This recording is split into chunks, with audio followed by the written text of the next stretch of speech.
stuff when I went to seminary. Yeah. I mean, the study. That's all right. So I guess let us turn the floor over. Turn the floor over to Matt. That Matt will encourage Matt to project his voice. Do you want the hot seat? Sure. Actually, I'll take your warm seat for the hot seat. Okay.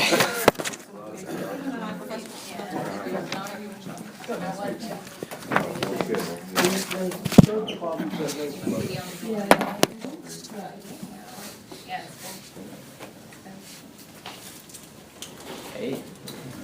So, thanks, Sean, for introducing the last critique of judgment, Kant's third critique, where I'm going to focus on only the second half of that as a way into what Schelling was up to. In many ways, I think Kant's third critique kind of, he broke new ground there that wasn't entirely consistent with what the prior two critiques had articulated. So there's a development that was underway in Kant's thought, and the third critique is him sort of, I think of it as him handing the baton to this next generation of thinkers, Fichte, Schelling, and Hegel, because what Kant does when he talks about organisms in this third critique is not so much provide an answer as clearly articulate a problem. And the problem is basically that while in the first critique of theoretical reason, he had shown how all of nature can be understood according to the categories of our own mind in terms of cause and effect and other categories. But basically all of nature can be understood mechanically. That's where it left off with the critique of theoretical reason. Now, as Sean was saying, with the critique of practical reason, he started to say, well, we have to limit what we can know about nature. We have to say we only know what nature appears to the mind to be like. We don't know what nature is in itself, because if we could say that the mechanical categories of our mind could explain nature in itself, then there'd be no more room for our freedom. So in some sense, as Kant said, he limited knowledge of nature to phenomena, so that the noumenon,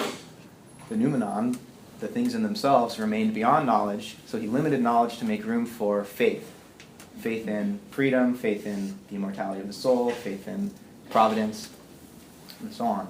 But now in the third critique, Kant realizes that there are some beings in nature that we can't understand mechanically, that we can't understand in terms of cause and effect, where, when we're dealing with mechanism, Yeah, there. Somebody left the black one open. Nope, that was one. Try to. Great. So when we're dealing with mechanism, you could understand mechanism as a situation wherein cause and effect are external to one another, so that there's a sort of linear trajectory where there's a cause that leads to an effect, which then becomes a cause for a new effect, but it's linear, right? And as far as Kant in the Newtonian paradigm that Kant was working within, all of nature can be understood this way, except organisms. Because when you're dealing with organism, it's very obvious that cause and effect are no longer linear, they're no longer external to one another. Instead, an organism is the cause of itself. Right? So, Can you give an example of how an organism is the cause of itself? yeah. Gregory Bateson is a cognitive scientist and psychologist, and he gives a great example of this. If you kick a rock, you know what's going to happen every time, right? Cause, effect is the rock is going to roll away, or you'll stub your toe or something. But if you kick a dog, what's going to happen? It's hard to say, right? That dog has its own unique history. It's learned how to behave based on how it was raised. So that cause, me kicking the dog, could have many effects because the dog is going to respond in some, not freely necessarily, maybe we could argue that, but the dog is going to receive that input, that cause, and based on its own internal process, respond in one way or another. It could bite me, could whimper and, run off into the corner. It depends on the animating principle that's guiding the life of that organism. So, in the reading that we did, there's a passage that I think maybe I can read a sentence to you that gets at this on 196. Schelling says, "Every organic product carries the reason of its existence in itself, for it is cause and effect of itself." Another thing that we recognize in organisms is that they have parts, right? But each of the parts exists for the sake of the whole, right? Just like all the various organ systems in your body function together holistically for the sake of your continued survival. Whereas, this is also true of machines. We design, the designer will design the parts of a machine to fit together into a system so that the machine can function. But one thing that Schelling dwells on here that's very important for him is that when you're talking about the way that the parts relate to the whole of a machine, the design is imposed, the purpose of those parts is imposed from the outside, right, externally. Whereas when you're talking about an organism, the purposive relationship between the parts and the whole is intrinsic. It kind of comes from the inside out. Just another really obvious example. If I were purely a machine and I was starting to run down, then I would need to have parts replaced. Right? So if a car runs down and you need a new carburetor, you put in a new carburetor. Well, your body's running down always, all the time, and that's why you need to eat. But when you eat, if your liver is running down, you don't put in a new liver. You could have a liver transplant, but the liver didn't grow by having somebody build a liver and put it in. Right? So the food that comes in is taken up by the organism in the service of its own self-production, so that your form is being produced and reproduced constantly through metabolism. So metabolism basically is an example of ongoing self-organization that shows you that what comes in from the outside gets transformed according to the form of the organism. Right. So there's a way in which organisms were problematic for Kant's earlier account of how the mind interacts with a mechanical nature, because in an organism, it's as if there's an idea or a concept that's participating in the thing. So that distinction that reflection creates between a thing in the world and an idea in the mind no longer really works with organisms, because it's obvious that there's a kind of mental process, a kind of there's an idea immanent in the organism itself that's giving it its form. And so, this this account of the way that the mind in some way projects its ideas or concepts onto the world, and so orders the world according to its own concepts. If organisms have their idea in themselves, do you see how that causes problems for Kant's earlier account of this? So what Kant ends up doing in the Critique of Judgment is saying that while when I experience an organism, I have to judge that it is self-organizing, that it is purposeful, that it is alive. I have to think of it that way. But I can't know that it is that way, because I don't actually have, as far as Kant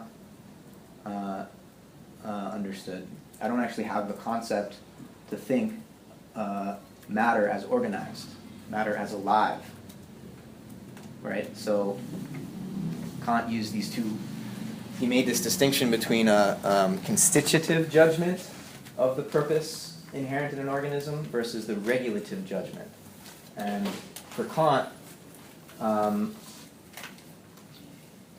to think of organisms as themselves alive, as having their cause and effect internal to themselves, is only, we can use that as a way of regulating our judgments. But we can't say that we know that organisms are such, right? Because that would overstep that barrier that Kantian reflection generates between phenomena and noumena.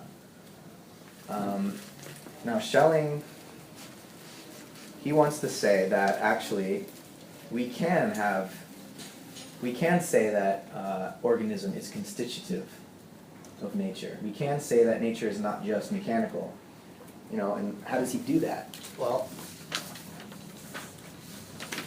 if we have to remember what Schelling was talking about at the beginning of the essay about why philosophy emerges in the first place, because of reflection, and because human beings at some point or another along the course of our evolutionary history, we ask the question, what is nature? Who am I? And these questions generate a disconnection between a more maybe naive realist understanding where appearances arise and we're immediately taken in by them. We don't ever, the thought to separate ourselves from appearances doesn't even, we don't even have that ability yet. So at some point we got that ability to question and split our experience into appearances and essences, you could say, or just thing and idea. And for Schelling, the problem is, how do we not just return to that naive realism where we take the appearances of the world for granted, but how do we arrive at some higher unity where we recognize that because the human mind is embedded within nature, there's no way that reflection could be the final say, that there's no way that we could actually be split, where the human subject is just this anomaly in nature, and all of nature is deterministic and only the subject is free. There's got to be some higher unity that allows these things to come together. Schelling says this pretty clearly if we go to 202. Let's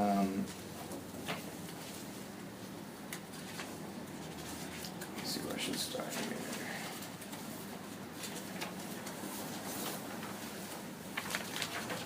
So remember that for Descartes, he has this split, right? There's a thinking substance, which is free and, in a sense, alive, and then there's everything else, which is extended. Right. And the only way that they can be held together is by this intellectual intuition about God, the necessary existence of God. So Descartes' way out is the so-called ontological argument for the existence of God. But Schelling is he doing something similar? Different? It's a little different.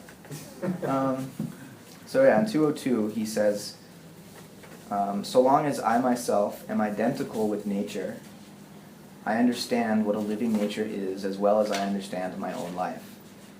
I apprehend how this universal life of nature reveals itself in manifold forms, in progressive developments, in gradual approximations to freedom. As soon, however, as I separate myself through reflection,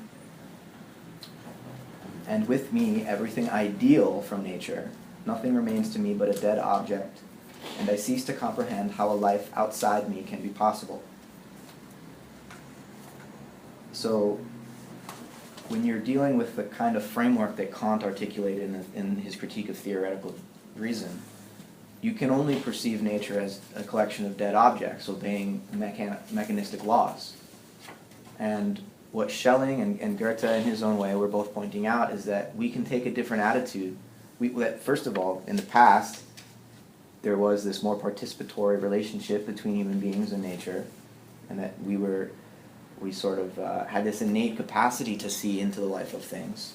But then reflection emerged. We started asking questions like, can I really trust my experience? You know, how do I know I can trust it, and so on. And now what Goethe and Schelling are saying is that we can, through an act of freedom, so not just innately, but through an act of freedom, we can return to that sense of union between mind and nature, inside and outside. And you know, for Goethe, that was a particular method that he articulated, and he was very hands-on and experimental. Schelling was more abstract. He was more of a philosopher, trying to come up with a philosophical solution, whereas Goethe was trying to show the solution in his experimental work. So,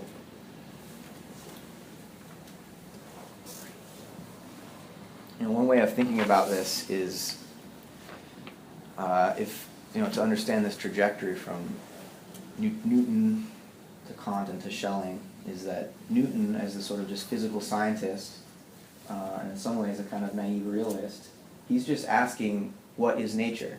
And the answer he gets is going to be in terms of general laws, you know, a system of laws that are deterministic. And then Kant comes along and says, well, wait a minute. Kant's not just asking, what is nature? But given the knowledge that Newton produced of nature in terms of these general laws and of causality and so on, how is it that we can, you know, Kant will ask this sort of deeper question, which is not just what is nature, but how is our knowledge of nature possible? Right? How is it that, how do we know this? Not just what is nature, but how do we know that? And what Schelling wants to do from there is, you know, well, let me tell you what Kant's answer first was, is that we know nature because our mind is structured in a certain way, and whatever nature is in itself, we can't really be sure, but we receive nature in terms of these intuitions of space and time and the categories of understanding. So for Kant, the question was, what is the structure of the mind such that experience of an ordered nature is possible? Now, Schelling picks up where Kant left off, and he wants to just, instead of just taking the structure of the mind for granted and saying that it comes sort of prepackaged with these categories that filter the raw data of nature for us. Comes already installed. Yeah, it's already installed, right? And Schelling's like, well, who installed it? How did it get this way? Why is the mind structured in this particular way with just these 10 categories, you know? Kant just took the same 10 categories that Aristotle worked with 2,500 years earlier almost, and said that, well, this is just how it is, you know? But I think Schelling began to realize, you know, and Fichte before him, that there needed to be an account of how the mind came to be this way. A genetic account, in other words. You'll probably remember that from the reading, where Schelling says he wants to make philosophy genetic. He wants to, in other words, he says that philosophy must become the natural history of our mind. So it's an evolutionary account, in some ways, of how mind came to experience itself and nature in this way. And so for Schelling, rather than asking what must mind be such that nature appears this way to us, Schelling asked, in some ways he asked, what must nature be such that mind is possible? Do you see the reversal there? Oh, can I pause for that? Mm-hmm. Isn't he actually saying both questions? What must nature be such that a mind such as ours can emerge that knows it in this way? Mm-hmm. But also, what must mind be such that it comes to experience itself as being in relationship to a nature and so on? He does both at once. Both at One once, is the yeah. transcendental idealism through Fichte. Mhm. The other is the philosophy of nature. So, Right. It's what's new in Schelling, I think, is trying to understand this other trajectory. How do you get from, or what must nature be such that mind is possible? That's what's Right. new. That's what's new, that's true.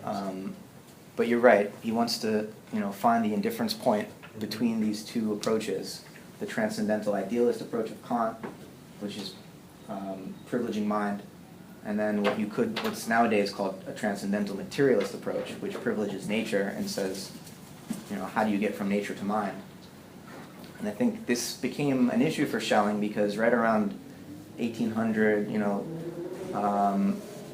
we already had this more expansive Copernican and Newtonian understanding of the spatial extent of nature and the mind's ability to mathematically know it. But what was beginning to emerge around 1800 was also the science of geology, which was telling us that the Earth is way older than we had suspected. Newton kind of was still convinced that it was like 6,000 years old, and he was trying to track moon cycles to see when the exact date of the creation was 6,000 years ago. So the notion of deep time was just emerging, and for Schelling, this implied that it's problematic to just say that mind is the condition for the possibility of nature if the human mind is in a physical body on a physical planet that evolved through the course of time. Like if the planet itself didn't, much less our own organism, didn't always exist, if we evolved in time, how can we say that the mind is the condition for the possibility of something that came before it in geological time, right? Now, this doesn't invalidate the transcendental idealist perspective. It just, you have to, Schelling wanted to kind of naturalize it and understand how this could happen temporally, genetically, evolutionarily.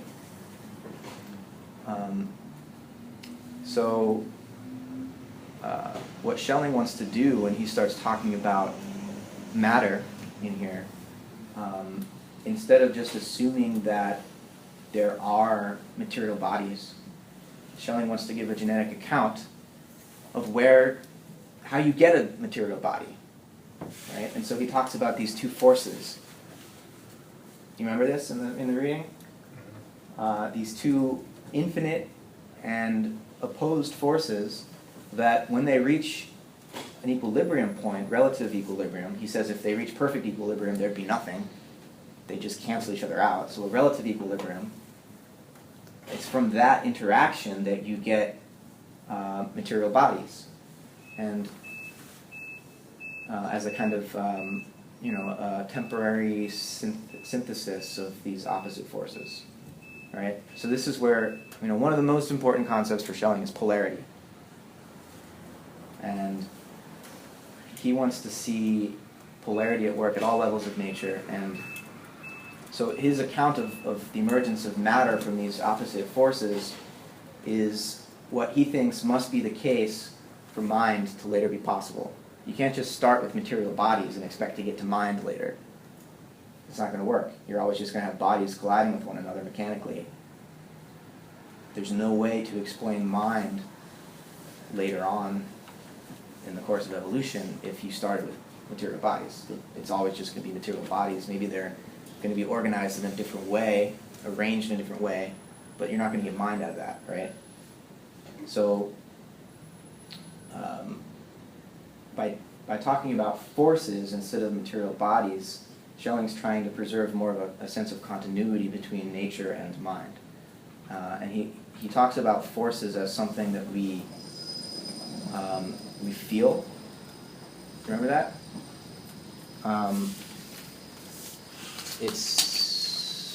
So man, he's still an idealist though at this point, right? He's an objective idealist. So the forces are their ideal potencies, it's like their powers. They're not. It's not stuff. It's not things. Not stuff. It's more like soul principles or formal principles. Right.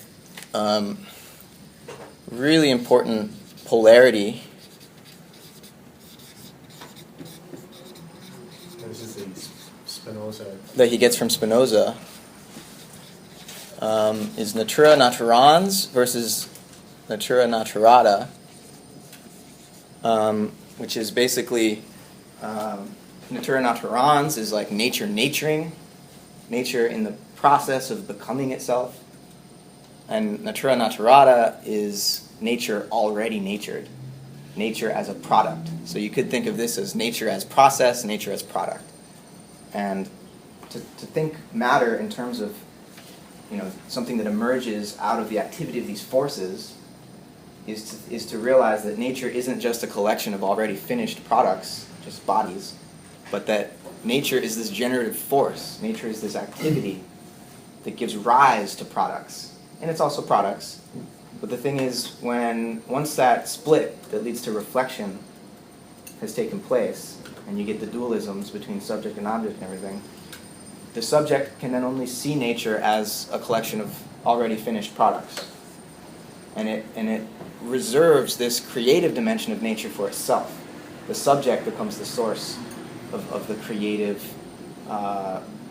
power. And nature is just a collection of objects. Right? And what Schelling wants to do is say, well, the creativity of the human mind is the same as the creativity of nature. It's a higher potency of that original creativity that was in nature from the beginning. So when we become conscious of ourselves, and we there's this sort of I, me loop that you can get into where you think about yourself thinking and you create an object of yourself and you step back again into the new subject. For Schelling, that polarity between subject and object that we experience internally in our own experience is the same polarity that brings protons and electrons together into atoms and allows planets to orbit around suns. It's continuous with that activity in nature. So, I think through this kind of it's a way of thinking that uses polarity to overcome dualism. It doesn't get rid of the difference between things, but it sees the difference between subject and object or process and product as a generative creative process, right?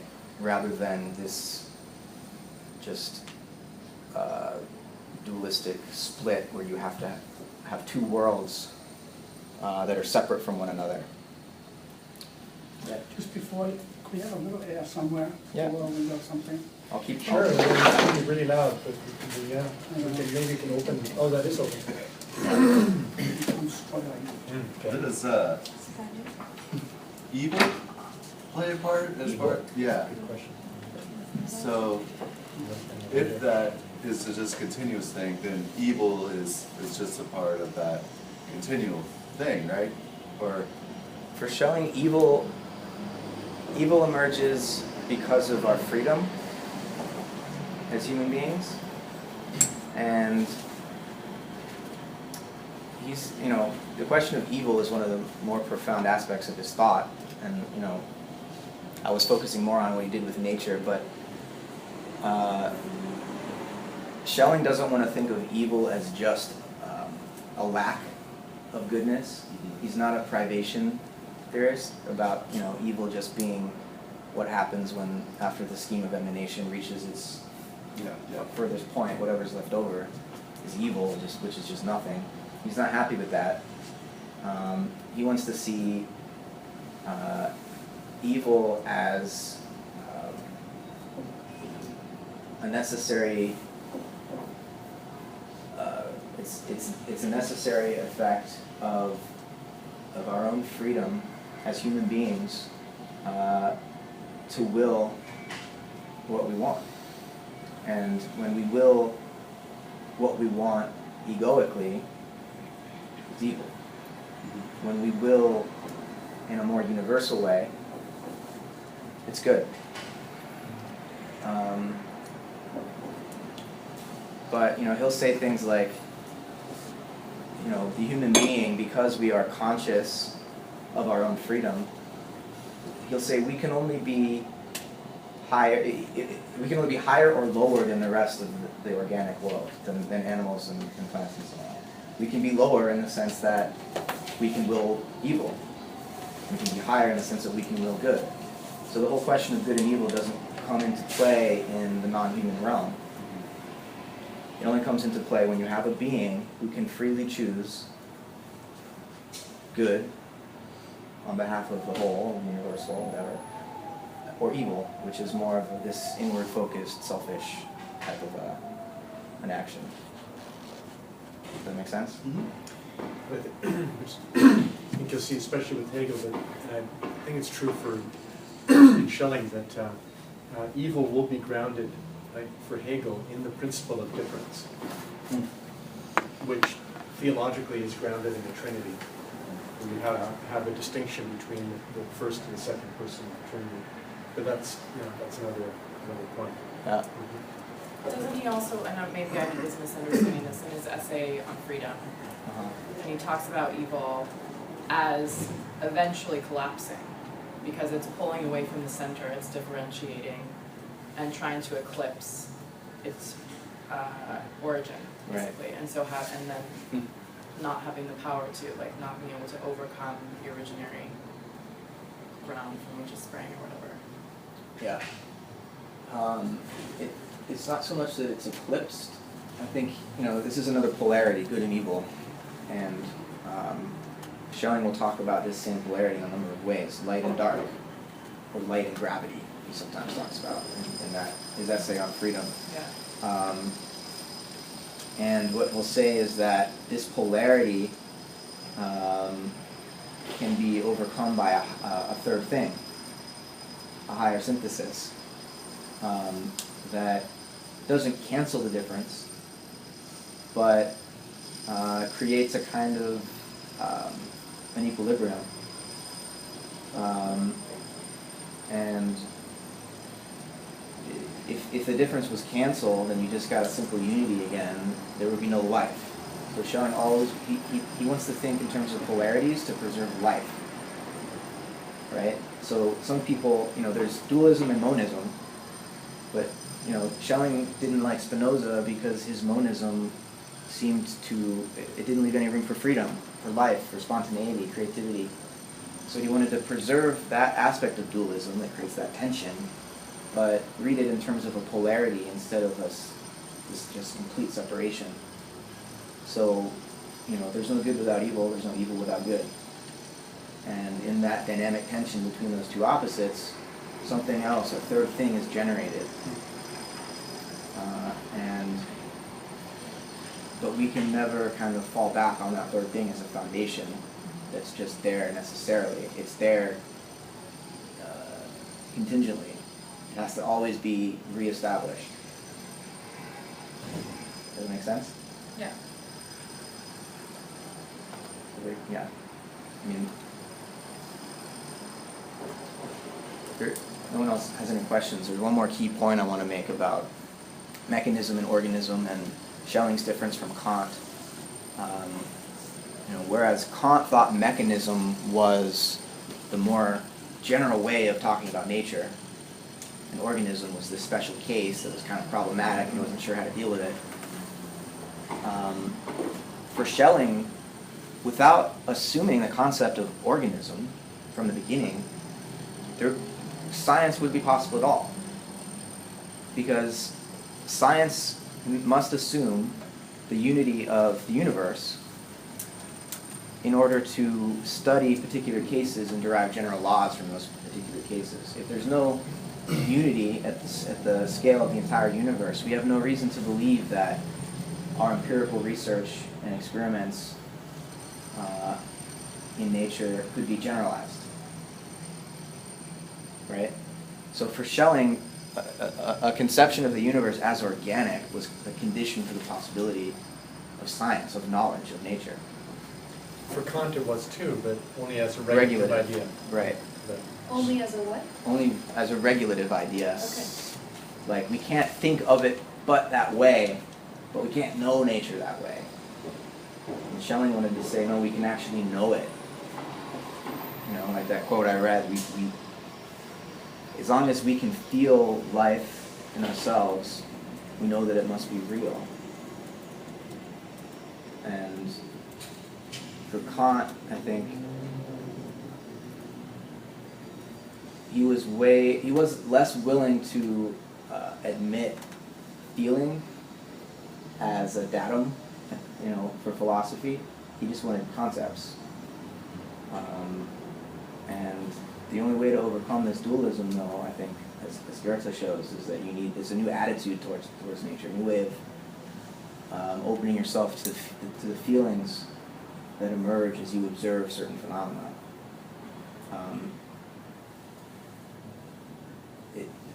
That might seem too subjective, like you're letting your own emotion cloud your perception of what's really happening out there. But, Schelling's trying to get us to see how the human mind is in some sense one with nature already. It must be, right? So given that, there must be some kind of a continuity between what we feel inside and what's happening outside. So then the philosophy of nature asks, how must we conceive of nature to allow for what must be the case, namely the continuity between our own consciousness, our own spiritual being, and that of nature? How must nature itself be? Right. Right? And this leads to this genetic or evolutionary account.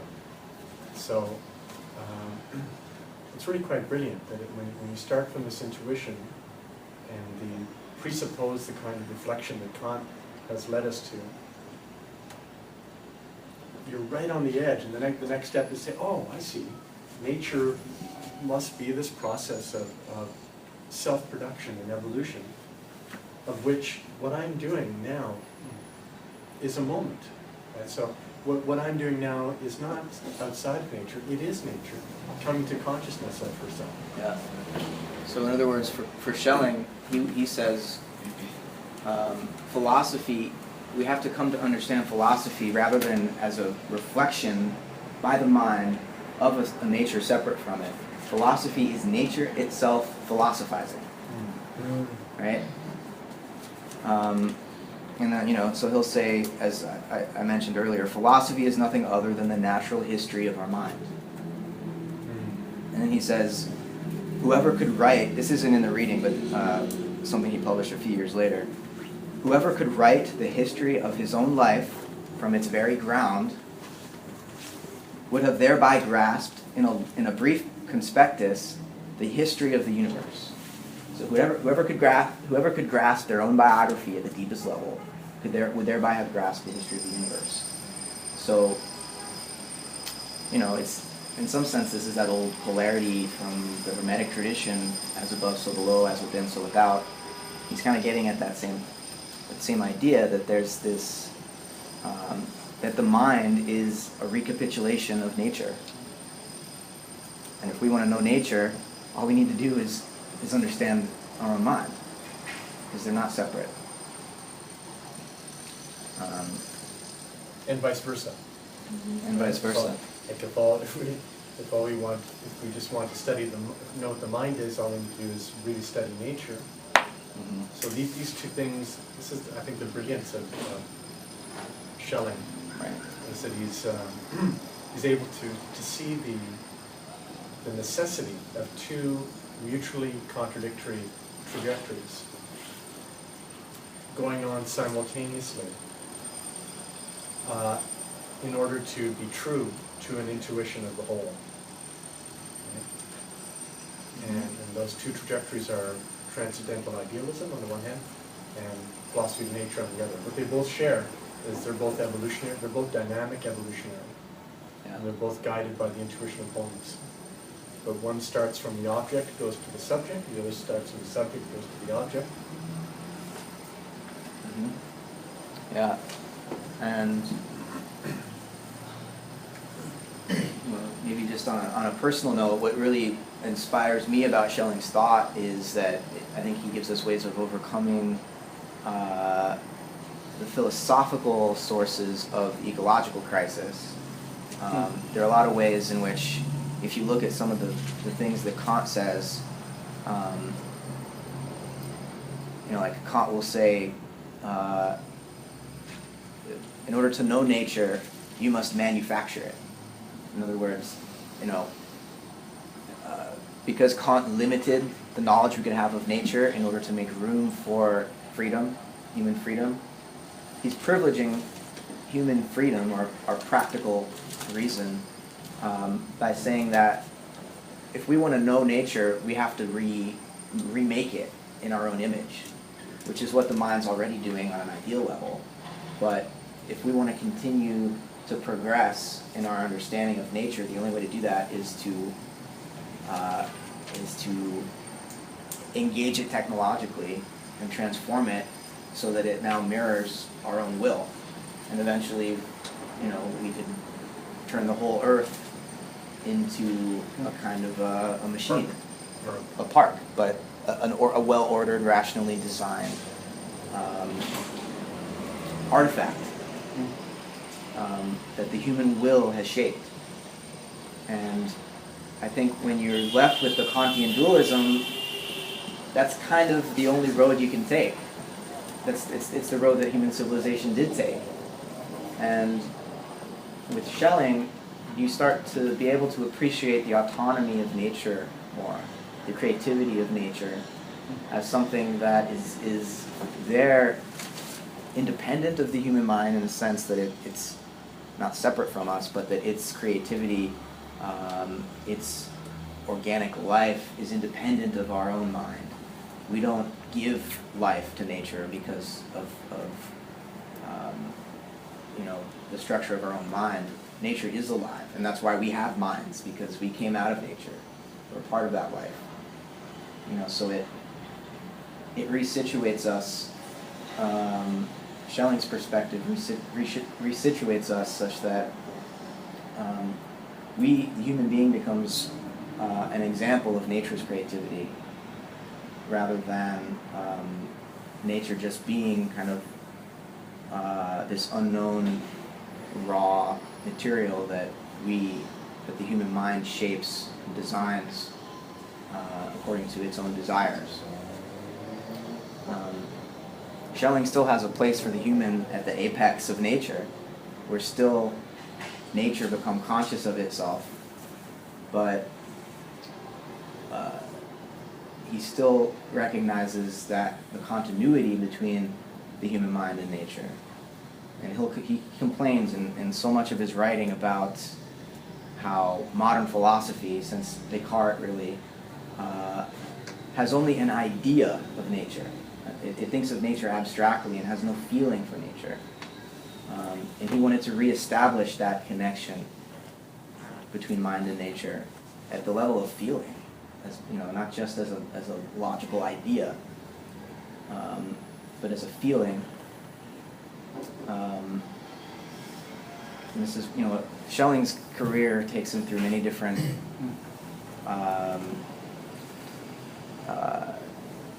systems. He developed at least 5 different systems throughout his life, but at one point, one of his systems put art at the pinnacle of human knowing and human reality, beyond philosophy, because art allows the absolute idea to take on objective form, whereas the philosopher can only think it. The artist can bring that into existence. There's also like a sense of art as symbol, Mm-hmm. which is much more like feeling oriented, Right. for Schelling for Schelling, art is symbol, Yes. much more feeling oriented than it is language or rational thought oriented. Mm-hmm.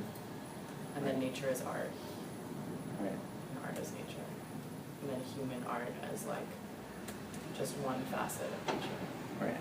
Well, so what the human artist is doing, the human poet, They're tapping into the creative dimension of nature and expressing themselves in a human way, is that underlying creativity of nature. Right. Sort of image. So this is where you see the third critique, how it makes sense, where often think of the object of art, the art object, as being successful to the degree that no part is superfluous. And so all the parts function as a whole, and you can't take anything out. Like the perfect poem, you can't take a word out. The painting, it has to be just so, and when you see it, it's So that that's what an organism is. So you see the connection between life, or living organization, and beauty. At least beauty as a traditional way of thinking of the art object. They both have autonomy, or both the organism and the object of art don't depend on anything else for their being. They are intrinsically valuable. Of course, there's forms of art that aren't intrinsically valuable, like National Social. In Russia, National Socialist art is supposed to only be valuable to the extent that it promoted the proletariat and critique capitalism and so on. But generally speaking, we appreciate beauty when we're not taken outside of it, when we're drawn into it as something in itself. And that's what art and organism or life share. And the soul, too. So the soul, life, and art share. Yeah.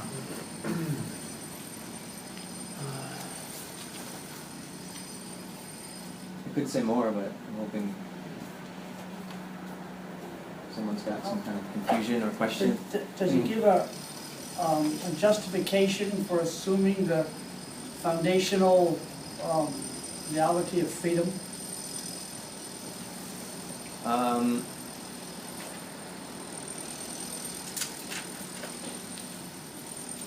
Does he give a justification in the way that Kant used freedom to? I mean, how is he justified? I'm glad that he did, but how is he justified in saying that freedom is primary, foundational? It doesn't have to be. What's the ground of freedom, or what's the evidence of freedom? Ground of freedom, yeah. The ground is, I think, what's the evidence of freedom in a sense? You have to start somewhere, but Yeah. the philosopher is supposed to give an explanation, justification, reason, argument, why that's the most true beginning point. well, I mean, in some ways, there's freedom is a fact in the sense that, we experience, like Sean was saying, I think Schelling follows Kant here. We experience conscience, we experience guilt after we've done something, and that suggests that, I could have acted otherwise. I must have been free, or I wouldn't be guilty right now, Right. feeling that my behavior was contingent and that I could have done otherwise. So is there a ground that allows us to explain where freedom comes from? We could tell a story, but ultimately I think freedom is just a fact that we experience, and we use that fact to explain other things. But So much of our experience, we experience determinism. So often we feel that we didn't do something and it's done to us, or here we are. It's heredity, and it's various influences, and so it's not the only fact, it's only one of the facts in competition with the fact of determinism. Right. Why is he justified in saying that freedom is there? It's just there as a fact, no more so than, I'm happy about it, but I want to be able to repeat it to somebody with Susanna conviction. Susanna may have an answer.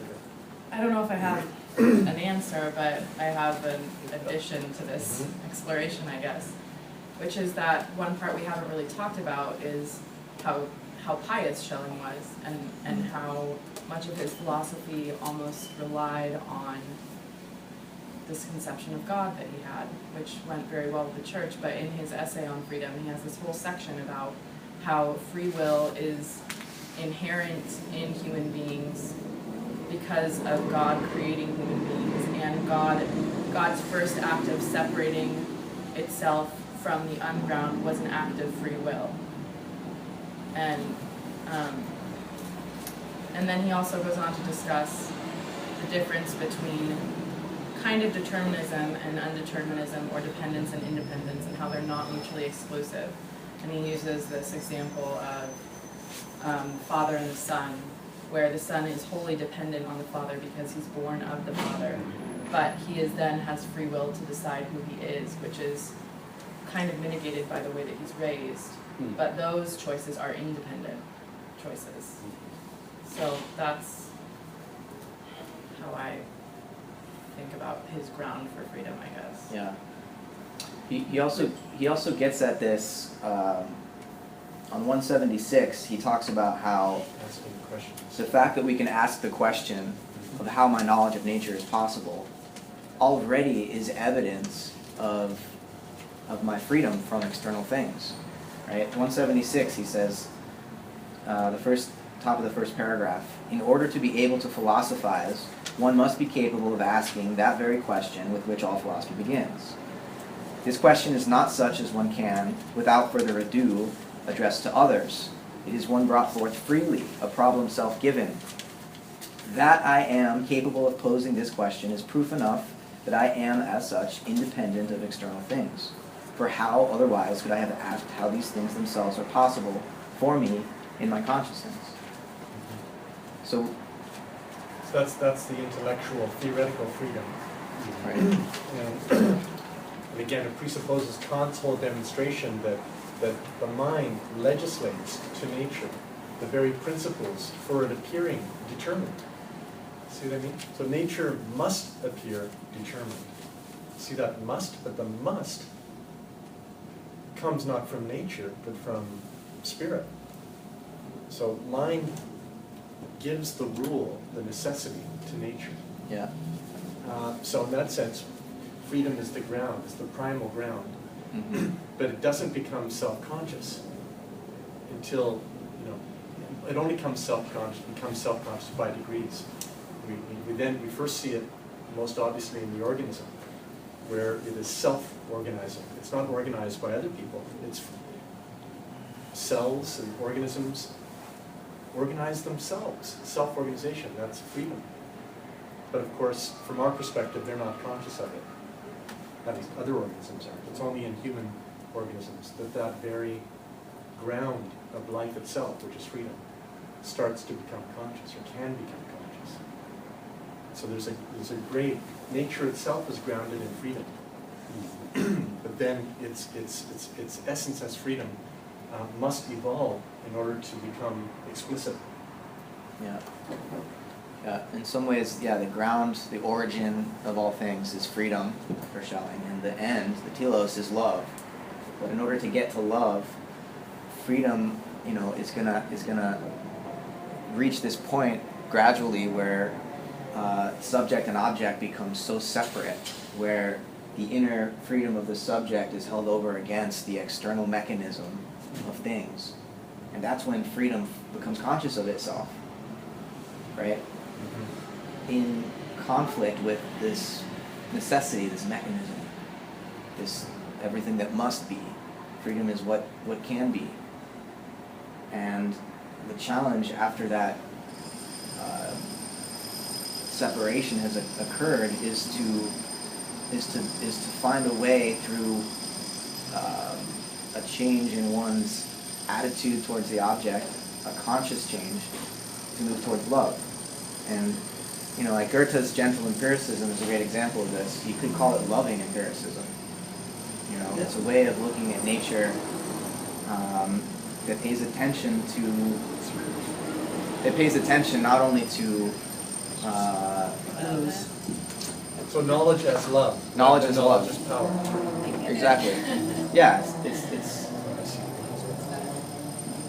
that Orphic versus the Promethean understanding that you brought up earlier.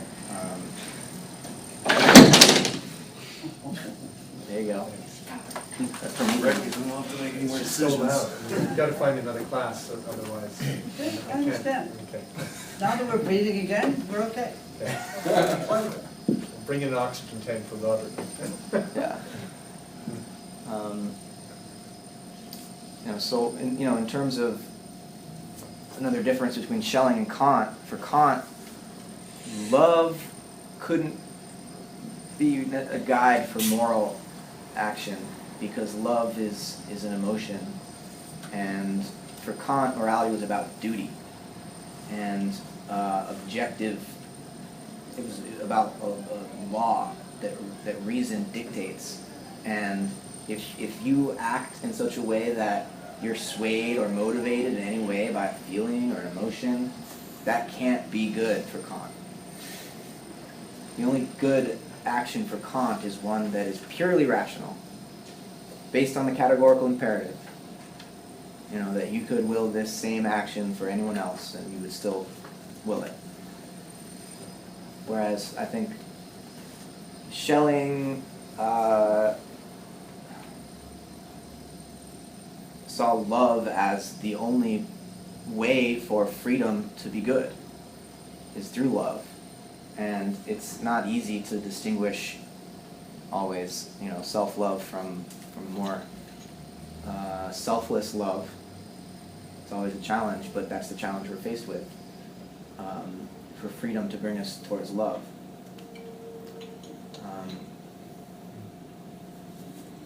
You know, so Schelling's ethics wasn't based on this sense of duty to obey the laws and dictates of reason. Freedom was more of an opportunity to learn to love.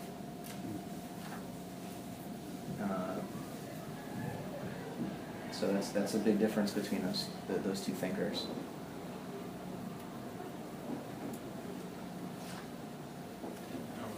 A question or comment. I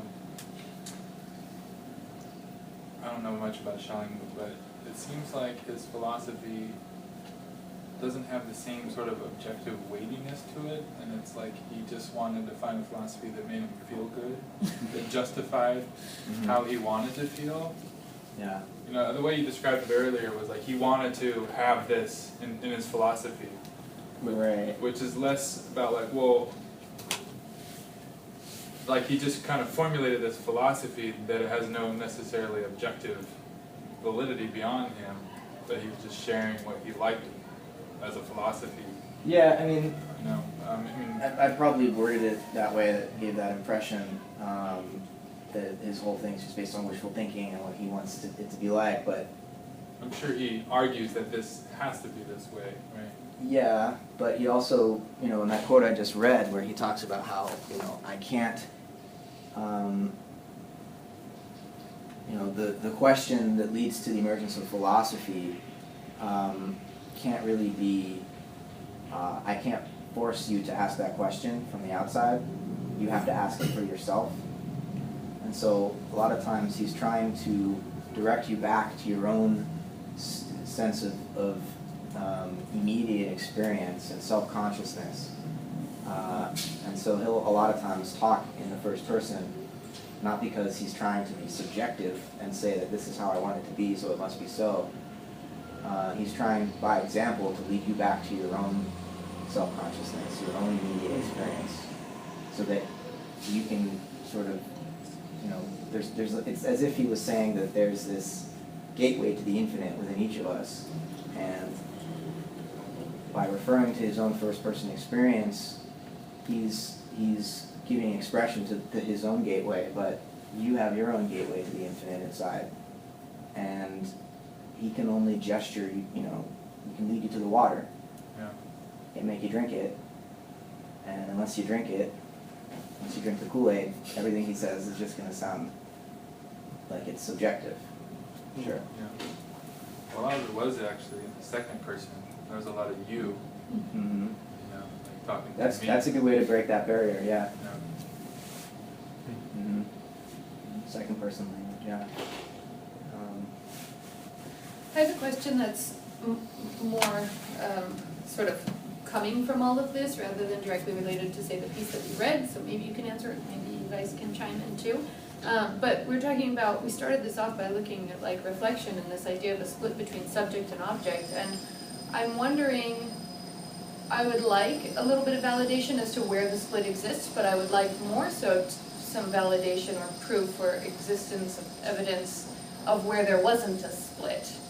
I mean, because there's, okay, it started when we started philosophy, but maybe it started with the alphabet, but this is all a lot of conjecture that doesn't really give us an actual, like, oh, there actually wasn't a split at some point. I'm not so much interested in the split as at the supposed union. Is there any, I mean, Schelling? So are you wondering what evidence is there for a consciousness or a time when there was no split? Potentially, if we're gonna, I mean, because I feel like we carry that in a lot of this discussion. I feel like that's definitely part of what we're discussing here. Yeah. Is, that existed, or Right. can, or does, or is constantly existing, but maybe just some sort of. Well, I mean, Matt was talking about a cultural dimension of the time was the birth of geology and discovery of deep time. Well, it was also a time, had been for a couple of centuries, but was very prominent then, as well as the consciousness of different cultures. Actually, earlier in the century, Rousseau had this idea of the noble savage. Right.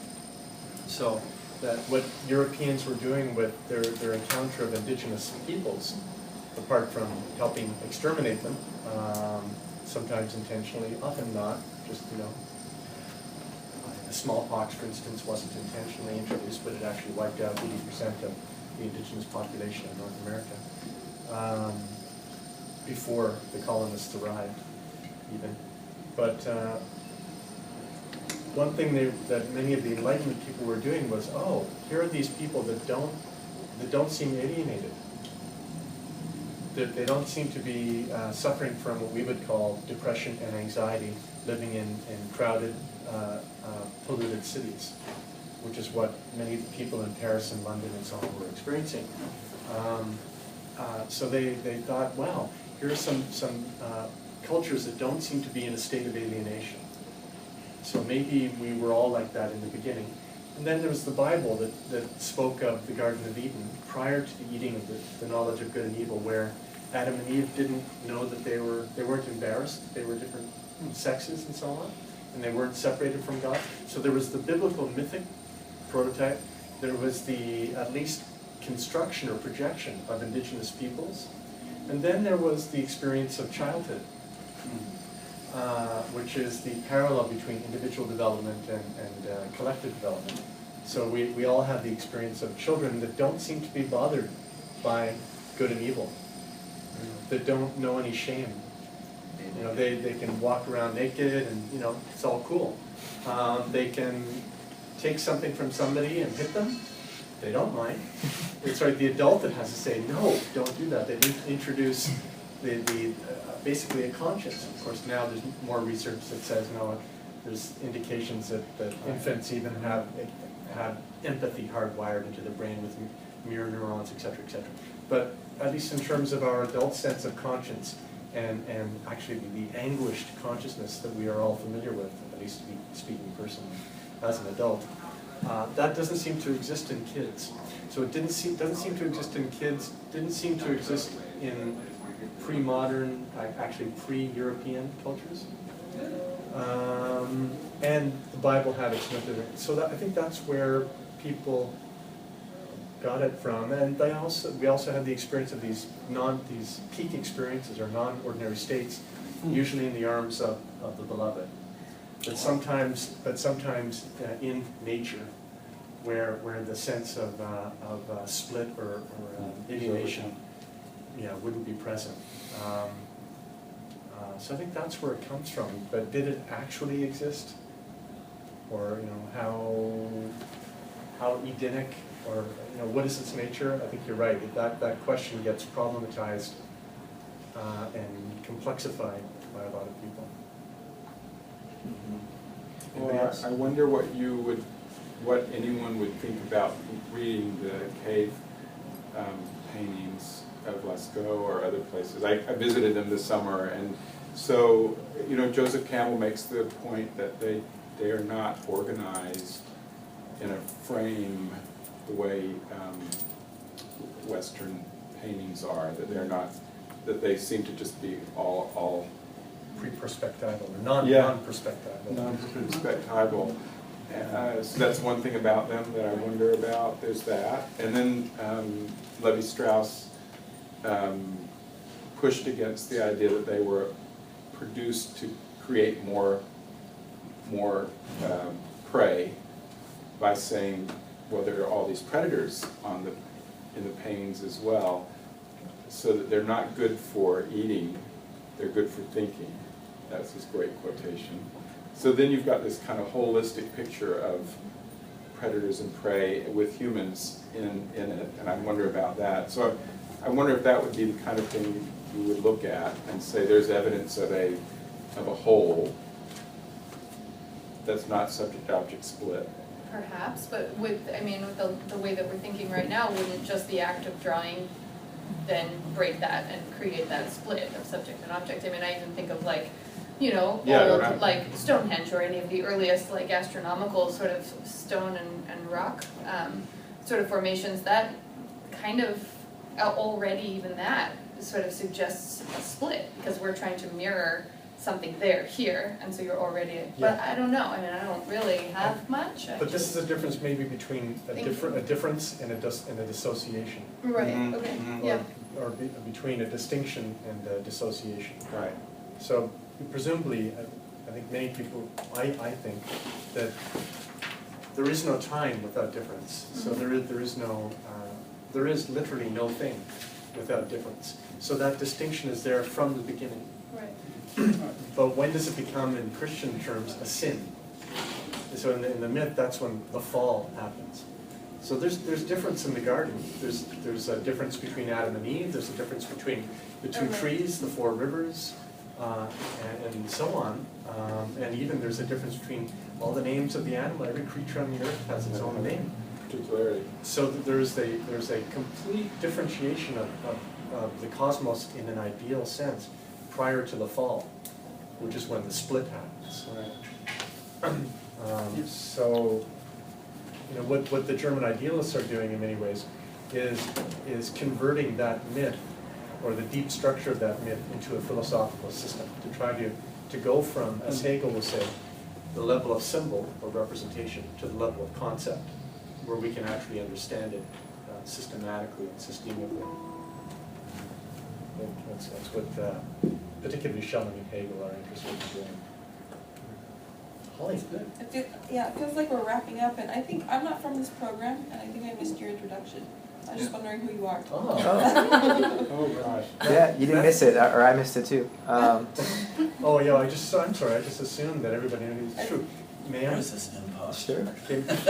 Matthew David Siegel did his master's in PCC. Is now doing a PhD.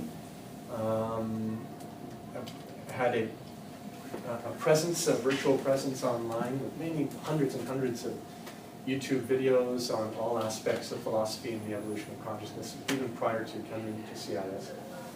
And is currently working on his dissertation on Schelling and Whitehead. Schelling and Whitehead. So Website is called Footnotes to Plato. yeah. So if you want many hundreds of hours of They're great too. viewing. I know where to go. Yeah. Great, thank Yeah. Just returned from giving a paper on Whitehead at a conference in Poland. You did. He did. Oh, you did. No, I was only in Seattle. He was in Poland. Yeah. Yeah. And if you guys are interested in Schelling, I've accumulated quite a bibliography of books on Schelling. Just let me know. Point you in the right direction depending on what aspect of his thought you're intrigued by. What are you intrigued by? Well, I began my master's studies by focusing on Whitehead and process philosophy, and then as I got more into where these ideas originated, it led me back, at least in the modern period, to Schelling and his philosophy of nature. And when I figured out finally what I wanted to focus on in my dissertation, it was the method that Whitehead and Schelling, each in their own unique ways, the method that they used to get at the underlying life of nature. And I think it has a lot to do with imagination. Yes. Creative imagination. And unlike so many other philosophers who will denigrate imagination and say, we can't use this in philosophy, it's full of emotion and desire and obscurity and fantasy and so on. We need clear and distinct ideas and reason and everything. Schelling and Whitehead are more explicit that you can't do philosophy without imagination, you know? So I'm very interested in trying to bring that, the role of imagination to the surface a little bit more, you know, because when thinkers like, over time, but someone like Descartes, he'll say, imagination's bad, bad, bad. You know, we can't get any true knowledge with imagination. So just forget that. It's not helpful in philosophy. And then he says, well, now imagine an evil demon who's deceiving you.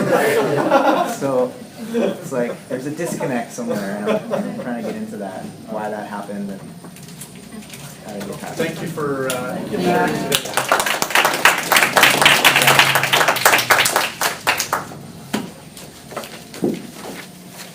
Would you say that Whitehead, though, unlike Schelling, especially the later Schelling, oh, Schelling, well, middle and later Schelling, as far as I know, the imagination is very evident.